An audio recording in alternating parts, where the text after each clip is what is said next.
আসসালামু আলাইকুম। সংবাদে আপনাদের সবাইকে স্বাগত জানাচ্ছি। আমি ফিরোজ তোহা। শুরুতেই সংবাদ শিরোনাম। বাংলাদেশের সর্বশেষ গুরুত্বপূর্ণ আপডেট সংবাদে আপনাকে স্বাগত। শুরুতেই সংবাদ শিরোনাম, পরে বিস্তারিত। প্রথমে জানাবো, উপদেষ্টা আসিফ এবং মাহফুজকে পদত্যাগের আহ্বান জানালেন ইশরাক। অন্তর্বর্তীকালীন সরকারের সব দায়িত্ব থেকে উপদেষ্টা আসিফ মাহমুদ ও উপদেষ্টা মাহফুজ আলমকে পদত্যাগের আহ্বান জানিয়েছে বিএনপি নেতা ইঞ্জিনিয়ার ইশরাক হোসেন। আজ নিজের ভেরিফাইড ফেসবুক পেজে তিনি একটি পোস্ট দিয়েছেন। ফেসবুকে ইশরাক হোসেন লিখেছেন, গণতান্ত্রিক ভাষায় রাজনৈতিক শিষ্টাচার মেনে যৌক্তিক কারণে উপদেষ্টা আসিফ মাহমুদ ও উপদেষ্টা মাহফুজ আলমকে অন্তর্বর্তীকালীন সরকারের সব দায়িত্ব থেকে পদত্যাগের আহ্বান জানাচ্ছি। যেহেতু এটা প্রতীয়মান যে আপনারা রাজনৈতিক দলের সঙ্গে সম্পৃক্ত আছেন, হয়তো আগামীতে সরাসরি যুক্ত হবেন, এটাও অনেকটা স্পষ্ট। আপনারা নির্বাচন করবেন, তাহলে আপনাদের পদত্যাগের দাবি কি অযৌক্তিক, নাকি এটাই সঠিক পদক্ষেপ হবে এবং আপনাদের নিয়ে রাজনৈতিক বিতর্কের অবসান ঘটবে? জানাবো, রণক্ষেত্র পাকিস্তান প্রদেশের স্বরাষ্ট্রমন্ত্রীর বাড়িতে আগুন। পাকিস্তানের সিন্ধু প্রদেশে পুলিশের সঙ্গে আন্দোলনকারীদের সংঘর্ষ হয়েছে। এ সময় প্রদেশের স্বরাষ্ট্রমন্ত্রী জিয়াউল হাসান লাঞ্জারের বাসভবনে আগুন দেয় আন্দোলনকারীরা। এরপর জানাবো, টুকরো টুকরো হওয়ার আশঙ্কায় সিরিয়া, গৃহযুদ্ধ আসন্ন। সিরিয়া নিয়ে ভয়ঙ্কর সতর্কবার্তা দিয়েছে মার্কিন যুক্তরাষ্ট্র। দেশটির পররাষ্ট্রমন্ত্রী মার্ক রুবিও বলেছেন, কয়েক সপ্তাহের মধ্যে সিরিয়া সম্ভাব্য ধস এবং ব্যাপক গৃহযুদ্ধের মুখোমুখি হতে পারে। এদিকে পাকিস্তানের বেলুচিস্তানে বোমা হামলায় কেঁপে উঠল স্কুল বাস, ৩ শিশুসহ নিহত ৫।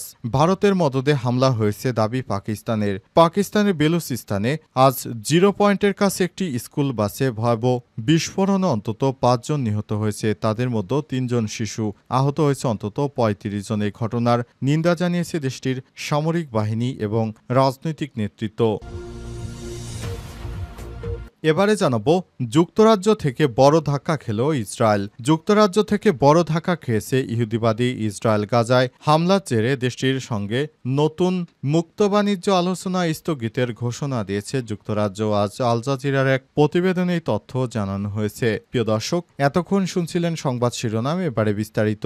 তবে তার আগে বন্ধুরা, অনুরোধ থাকবে এই সংবাদটিতে একটি লাইক দিন। এই চ্যানেলে আপনি নতুন হয়ে থাকলে আমাদের সংবাদটি দেখতে দেখতে চ্যানেলটি সাবস্ক্রাইব করে রাখুন। কমেন্ট করে বন্ধুরা আপনার মূল্যবান মতামত জানিয়ে দিন আপনি বিশ্বের কোন দেশ থেকে বা বাংলাদেশের কোন স্থান থেকে আমাদের সংবাদটি দেখছেন এবং শুনছেন। আর বন্ধুরা, গাজা যুদ্ধে আপনি যদি নিরীহ ফিলিস্তিনিদের ভালোবেসে থাকেন, কমেন্টে ইয়েস লিখে বিশ্ববাসীকে জানিয়ে দিন। সংবাদটি আপনার সোশ্যাল মিডিয়া ফেসবুকে বন্ধুদের দেখার সুযোগ করে দিন। এবারে বিস্তারিত।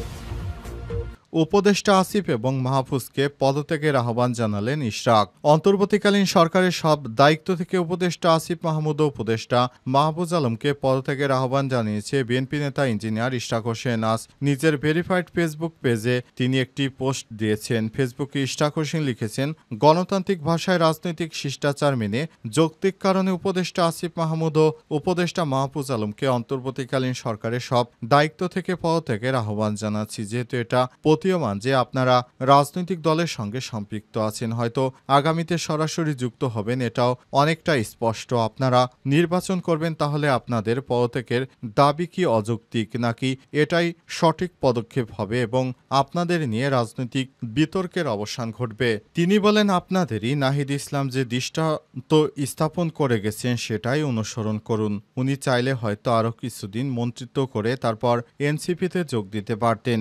একটা সময় ছিল শারজিস আলম, হাসনাত আবদুল্লাহরা জোরালোভাবে দাবি করলে ওনারা হয়তো মন্ত্রিত্ব নিতে পারতেন, কিন্তু তারা রাজনীতি করবেন বলে সেই কর্মপন্থা বেছে নিয়েছেন। হয়তো একদিন জনগণের ভোটে নির্বাচিত হয়ে সরকার গঠন করলে পূর্ণাঙ্গভাবে মন্ত্রীর দায়িত্ব ও ক্ষমতার সম্মান আবার পাবেন। ইশরাক হোসেন লিখেছেন, আপনারা পদত্যাগ করলে বর্তমান সরকার নিরপেক্ষ ইমেজেই দেশটি চালাতে পারবে। এখনো মনে করি সরাসরি রাজনীতিতে যোগ দিয়ে দলীয় এবং সাংগঠনিক কাজ করে অভিজ্ঞতা অর্জন করতে পারলে দেশ ও জনগণ আপনাদেরকে আরও ভালো কিছু দিতে পারবে। আর ক্ষমতা ধরে রাখলে আপনাদের দলের লোকজনকে বিশেষ সুবিধা দিতেই হবে। এটা থেকে বিরত থাকা বা শতভাগ নিরপেক্ষ থাকার বিন্দুমাত্র সম্ভাবনা অথবা ক্ষমতা আপনাদের নেই, কারোরই থাকে না। কাঁঠাল ভাঙবে আপনাদের মাথায়, খাবে কিন্তু অন্য সবাই। এ সময় তিনি আরো বলেছেন যে দৃষ্টান্ত নাহিদ ইসলাম করে গেছে সেটি আপনাদেরও ফলো করা উচিত।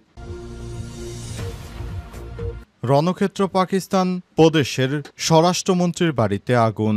পাকিস্তানের সিন্ধু প্রদেশে পুলিশের সঙ্গে আন্দোলনকারীদের সংঘর্ষ হয়েছে। এ সময় প্রদেশের স্বরাষ্ট্রমন্ত্রী জিয়াউল হাসান লাঞ্জারের বাসভবনে আগুন দেয় আন্দোলনকারীরা। মঙ্গলবার 20 মে পাকিস্তানের সংবাদ মাধ্যম দ্য এক্সপ্রেস ট্রিবিউনের এক প্রতিবেদনে এই তথ্য নিশ্চিত করা হয়েছে। প্রতিবেদনে বলা হয়েছে, সিন্ধুর নাওশহর ফিরোজ জেলার মোরা তালুকার জাতীয় মহাসড়কে মঙ্গলবার পুলিশ এবং জাতীয়তাবাদী কর্মীদের মধ্যে একটি সংঘর্ষ হয়েছে।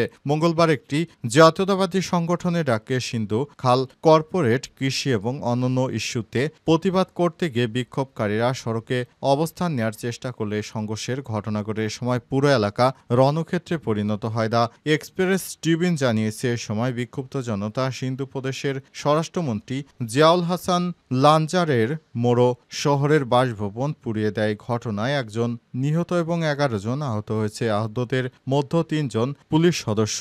বিক্ষোভকারীরা ঘরবাড়ি, আসবাবপত্র এমনকি ছাদ থেকে স্পিলিট এয়ার কন্ডিশন বাইরে ফেলে দিয়েছে।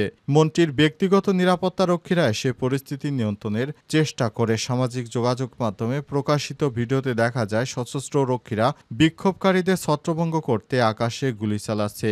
লাঞ্জারে বাড়ি থেকে কালো ধোঁয়া উঠতে দেখা গেছে, যা কয়েক কিলোমিটার দূরে দৃশ্যমান ছিল। মোরো শহরে সহিংসতা ছড়িয়ে পড়ার পর শহরটি তাৎক্ষণিকভাবে বন্ধ করে দেওয়া হয়েছে। বিক্ষোভকারীরা জাতীয় মহাসড়কে অন্তত 3টি কার্গো ট্রেলার পুড়িয়ে দেয়। পরিস্থিতি নিয়ন্ত্রণে আনতে স্থানীয় কর্তৃপক্ষকে এবং অন্যান্য জেলা থেকে পুলিশ ডাকতে হয়েছে। এ অবস্থায় পুরো এলাকা থমথমে অবস্থা বিরাজ করছে। টুকরো টুকরো হওয়ার শঙ্কায় সিরিয়া, গৃহযুদ্ধ আসন্ন। সিরিয়া নিয়ে ভয়ঙ্কর সতর্কবার্তা দিয়েছে যুক্তরাষ্ট্র। দেশটির পররাষ্ট্রমন্ত্রী মার্ক রুবিও বলেছেন, কয়েক সপ্তাহের মধ্যে সিরিয়া সম্ভাব্য ধস এবং ব্যাপক গৃহযুদ্ধের মুখোমুখি হতে পারে। আজ বিবিসির এক প্রতিবেদনে এই তথ্য জানানো হয়েছে। মার্ক রুবিও সিরিয়ার অন্তর্বর্তীকালীন কর্তৃপক্ষকে সমর্থনের আহ্বান জানান। তিনি বলেন, আমরা যদি তাদের অন্তর্বর্তীকালীন কর্তৃপক্ষের সঙ্গে যোগাযোগ না করি তবে সফলতার সম্ভাবনা শূন্য। তিনি সতর্ক করে বলেছেন, আমাদের মূল্যায়নে অন্তর্বর্তীকালীন কর্তৃপক্ষ কয়েক সপ্তাহের মধ্যে ধসে পড়তে পারে, যা একটি ব্যাপক গৃহযুদ্ধের দিকে নিয়ে যেতে পারে। মঙ্গলবার ওয়াশিংটন ডিসিতে সিনেট ফরেন রিলেশন কমিটির এক শুনানিতে রুবিও মার্কিন প্রেসিডেন্ট ডোনাল্ড ট্রাম্পের সিরিয়ার উপর থেকে নিষেধাজ্ঞা তুলে নেওয়ার সিদ্ধান্তের পক্ষে কথা বলেন। গত সপ্তাহে ট্রাম্প সিরিয়ার নতুন নেতা আহমেদ আল সারার সঙ্গে সৌদি আরবের একটি শীর্ষ সম্মেলনে সাক্ষাৎ করেন। সারা সাবেক আল কায়দা কমান্ডার, যিনি গত ডিসেম্বরে বাশার আল আসাদ সরকারকে উৎখাতকারী বিদ্রোহী আক্রমণে নেতৃত্ব দিয়েছেন। রুবিও ব্যাখ্যা করেন, ট্রাম্পের যুক্তি ছিল অন্যান্য দেশ সারার প্রশাসনকে সাহায্য করতে এবং ত্রাণ পাঠাতে চায়, কিন্তু নিষেধাজ্ঞার ভয়ে তারা এগুতে পারছে না। তিনি আরো বলেন, অঞ্চলের দেশগুলো ত্রাণ পাঠাতে চায়, সাহায্য করতে চায়, কিন্তু তারা আমাদের নিষেধাজ্ঞার ভয়ের কারণে পাচ্ছে না। সিরিয়ায় 13 বছরের ধ্বংসযোগ্য গৃহযুদ্ধের সময় আসাদের অনুগত বাহিনী দ্বারা সংগঠিত নৃশংসতার জবাবে যুক্তরাষ্ট্র সিরিয়ার উপর নিষেধাজ্ঞা আরোপ করেছিল। এই যুদ্ধে 6 লাখের বেশি মানুষ নিহত, 12 মিলিয়ন মানুষ বাস্তুচ্যুত হয়েছে। মার্কিন পররাষ্ট্র দপ্তর পূর্বে ধর্মীয় এবং ব্যক্তিগত সংখ্যালঘুর সুরক্ষা সহ বেশ কিছু শর্ত পূরণের দাবি জানিয়েছে। বেলুচিস্তানের বোমা হামলায় কেঁপে উঠল স্কুল বাস, 3 শিশুসহ নিহত 5। ভারতের মদদে হামলা দাবি পাকিস্তানের। পাকিস্তানের বেলুচিস্তানে খুজদারে বুধবার 0 পয়েন্টের কাছে একটি স্কুল বাসে ভয়াবহ বিস্ফোরণে অন্তত 5 জন নিহত হয়েছে, যাদের মধ্যে 3 জন শিশু। আহত হয়েছে অন্তত 35 জন। ঘটনার নিন্দা জানিয়েছে দেশটির সামরিক বাহিনী এবং রাজনৈতিক নেতৃত্ব। আইএসপিআর এর এক বিবৃতিতে জানানো হয়েছে, ভারতের সন্ত্রাসী রাষ্ট্রীয় নকশা ও তাদের এজেন্টদের মাধ্যমে বেলুচিস্তানে পরিকল্পিতভাবে একটি স্কুল বাসকে লক্ষ্য করে এই কাপুরুষোচিত এবং ঘৃণ্য হামলা চালানো হয়েছে।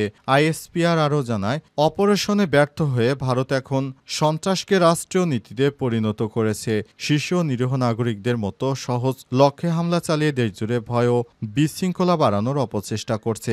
সামরিক বাহিনীর বিবৃতিতে বলা হয়েছে, ভারত সরকার এভাবে সন্ত্রাসবাদকে রাষ্ট্রীয় হাতিয়ার হিসেবে ব্যবহার করে মানবতা ও নৈতিকতার চরম লঙ্ঘন করছে। এই জঘন্য হামলার পরিকল্পনাকারী, সহযোগী এবং বাস্তবায়নকারী তাদের চিহ্নিত করে কঠোর বিচার নিশ্চিত করা হবে এবং ভারতের মুখোশ আন্তর্জাতিকভাবে উন্মোচন করে দেওয়া হবে বলে জানিয়েছে পাকিস্তান। বিশেষ করে সন্ত্রাসীদের গডফাদার নরেন্দ্র মোদী এই ধরনের সশস্ত্র হামলার পথকে বেছে নিয়েছে বলে জানিয়েছে পাকিস্তান।